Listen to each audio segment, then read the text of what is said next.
Assalamualaikum warahmatullahi wabarakatuh. Berjumpa kembali dengan Ibu Guru Sumiati Awalia dari SMPN 1 Atap 1 Pangkalan pada mata pelajaran Pendidikan Agama Islam dan Budi Pekerti.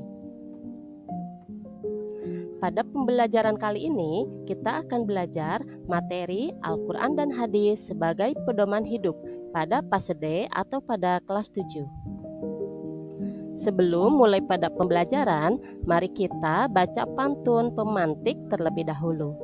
Ke Jakarta naik sepeda, jangan lupa untuk sarapan, jalankan hidup bermakna, Al-Quran Hadis sebagai pedoman. Siang-siang pergi ke taman, hari Minggu diam di rumah. Dengan Al-Quran hidup akan aman, dengan hadis hidup akan berkah. Nah, setelah pantun ini dibaca, silahkan kalian mencari pesan dari pantun tersebut dengan menuliskannya di kolom komentar ya. Selanjutnya, mari kita bertafakur terlebih dahulu ya. Allah Subhanahu wa Ta'ala mengutus para nabi dan rasulnya. Mereka bertugas membimbing umatnya ke jalan yang benar agar selamat dunia dan akhirat. Rasulullah Shallallahu Alaihi Wasallam adalah rasul terakhir. Islam sebagai agama yang dibawanya merupakan ajaran dan petunjuk paling lurus dan benar. Semua ajaran tersebut terdapat pada Al-Quran dan hadis. Al-Quran menjadi petunjuk, penjelas, dan pembeda antara kebenaran dan kebatilan. Al-Quran turun dengan pesan dan ajaran yang bersifat universal. Karena itu, hadis memiliki peranan penting untuk memberikan rincian atau penjelasannya. Setelah kita bertafakur, tentunya muncul pertanyaan di benak kalian bukan? Nah, silahkan kalian tuliskan pertanyaannya di kolom komentar juga ya. Selanjutnya, mari kita membaca surat An-Nisa ayat 59. A'udzu billahi minasyaitonir rajim. Bismillahirrahmanirrahim. Ya ayyuhalladzina amanu atii'ullaha wa atii'ur rasul wa ulil amri minkum fa in tanaza'tum fi syai'in farudduhu ilallahi war rasuli in kuntum tu'minuna billahi wal yawmil akhir. Dzalika khairu wa ahsanu ta'wila. Shadaqallahul azim. Yang artinya, wahai orang-orang yang beriman, taatilah Allah dan taatilah Rasulullah dan ulil amri di antara kamu. Kemudian, jika kamu berbeda pendapat tentang sesuatu, maka kembalikanlah kepada Allah dan Rasul. Jika kamu beriman kepada Allah dan hari kemudian, yang demikian itu lebih utama bagimu dan lebih baik akibatnya. Selanjutnya, mari kita membaca surat An-Nahl ayat 64. A'udzu billahi minasyaitonir rajim. Bismillahirrahmanirrahim. Wa ma anzalna 'alaikal kitaba illa litubayyina lahumul ladzi ikhtalafu fihi wa hudan wa rahmatan liqaumin yu'minun. Shadaqallahul azim. Yang artinya, dan kami tidak menurunkan kitab Al-Quran ini kepadamu Muhammad, melainkan agar engkau dapat menjelaskan kepada mereka apa yang mereka perselisihkan, serta menjadi petunjuk dan rahmat bagi orang-orang yang beriman. Kegiatan selanjutnya menerapkan bacaan alif lam. Hukum bacaan alif lam. itu dibagi menjadi dua, yaitu alif lam samsiah dan alif lam komariah. Alif lam samsiah dibaca lebur atau dengung. Hurufnya ada 14. Contohnya, yaumiddini ilahinnas. Jadi, alif lamnya tidak terbaca, langsung kita membaca huruf depannya.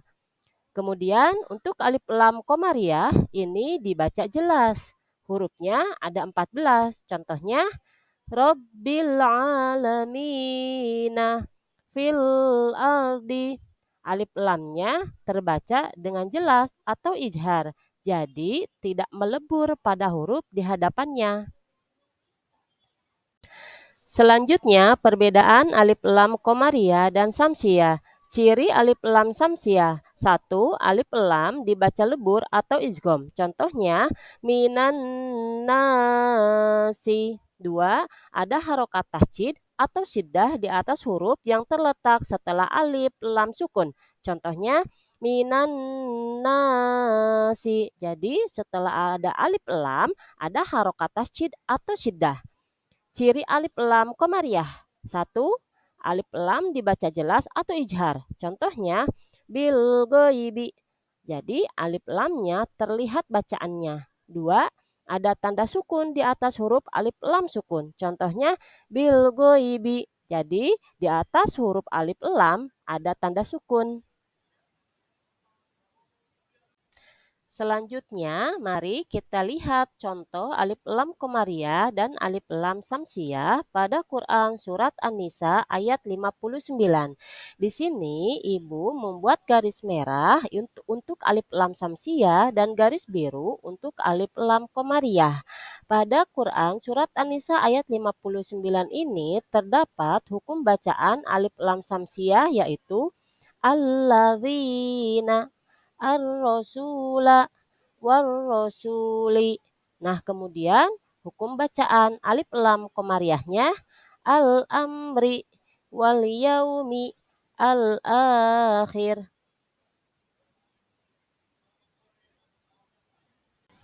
Mari kita lihat juga contoh alif lam komariah dan alif lam samsiah pada Quran Surat An-Nahl ayat 64. Ini sama seperti tadi, untuk garis merah itu hukum bacaan alif lam samsiah dan garis biru yaitu alif lam komariah.